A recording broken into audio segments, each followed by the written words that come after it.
എന്നാലും മാധവിയമ്മ ഇങ്ങനെയൊരു തീരുമാനം വേണോ? കുറെ കൊല്ലായില്ലേ മെമ്പറെ ഞാൻ ഇവരെ കൂടാ. എനിക്ക് കുറച്ച് എൻ്റെ ഇളയമോന്റെ കൂടെ നിൽക്കട്ടെ. അവര് നിങ്ങളെ നോക്കാനാവില്ല എന്ന് മറ്റു കൂടെ കൊണ്ടാക്കിയിട്ട് പോയതല്ലേ, എന്നിട്ട് നിങ്ങൾ പിന്നെ അങ്ങോട്ടേക്ക് തന്നെ പോന്നു. ആളെല്ലാം കുറെ കൊല്ലം മുന്നത്തെ കാര്യല്ലേ മോളെ, അവരിപ്പം മാറിപ്പോയിട്ടുണ്ടാവും. നിങ്ങളുടെ സകല ബുദ്ധിമുട്ടിലും കൂടി ഉണ്ടായത് ഇവരാണ്. നിങ്ങൾ ഇന്നീ കാണുന്ന കോലത്തിലായത് ഇവിടെ താമസിച്ചിട്ടല്ലേ.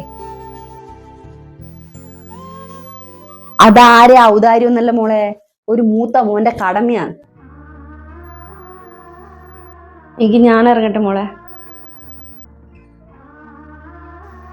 പിന്നെ മാധവിയമ്മ ഒരു കാര്യം, ഇനി എന്ത് നിങ്ങളുടെ ജീവിതത്തിൽ സംഭവിച്ചാലും ഒറ്റക്ക് അനുഭവിച്ചോളാം. ഒത്തുതീർപ്പെന്ന് പറഞ്ഞ എന്നെ വിളിക്കാൻ നിൽക്കണ്ട. നിങ്ങൾ വരണ്ട. എനിക്ക് എന്തെങ്കിലും പ്രശ്നം ഉണ്ടെങ്കിൽ അവിടെ ചോദിക്കാനും പറയാനും ഇവരുണ്ടാവും, അതെനിക്ക് ഉറപ്പാണ്. അപ്പൊ നിങ്ങൾക്ക് അറിയാം ഒന്ന് തളരും പാരാ കൂടെ ഉണ്ടാവുകയാണ്. അതേതായാലും നന്നായി.